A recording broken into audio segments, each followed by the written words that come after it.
boses ko. Hindi ako nagsisimpulan. Maraming salamat sa Sonman. Yung Joson natin na Mount Fuji, bago. Yan oh, kababaklas lang natin. Yan yung kanya. Titignan natin kung gaano to ka ganda. Ito yung gagamitin natin bukas sa awarding, ano, bago. Uy! Meron siya sticker. Pang laman. Of course, meron siya manual. Ito. Meron siyang yan, microphone natin. This one. And this one. So pataas pababa na yung kanyang kwan. Yung nakikita ko kasi doon sa kwan. Sa tawag dito. Sa online. Hindi ganito yung on tsaka off niya eh. Pag ganun siya. Pa left and right. Ito pataas pababa. Okay. Ito yung isa.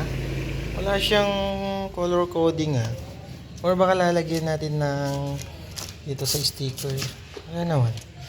Mas maganda sana kung may color coding.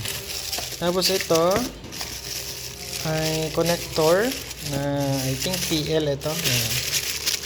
PL.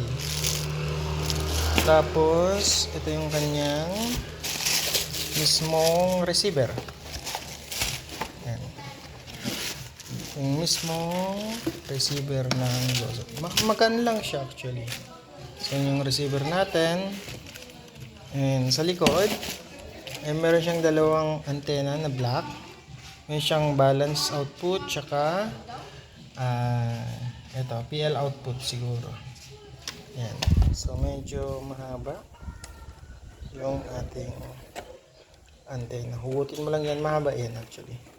So yan. So Joson na kwan. Try nga natin.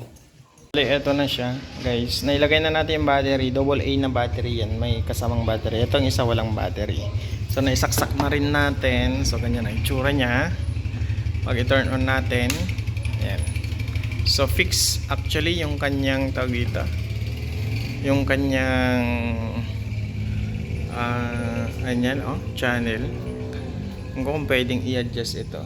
Pero parang hindi ata pwedeng i-adjust. Ito yung volume niya. Yan, volume. Tapos pag i-on mo tong isa. Yan.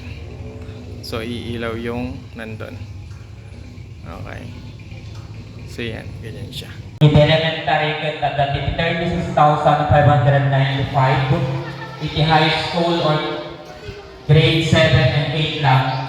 16,050 pesos can be candidate to 2026, given this 24th day of March 2020, honors perfect Ang attendance. ganda ng boses ko. Hindi ako nagsisimpulan. Maraming salamat sa Sonman.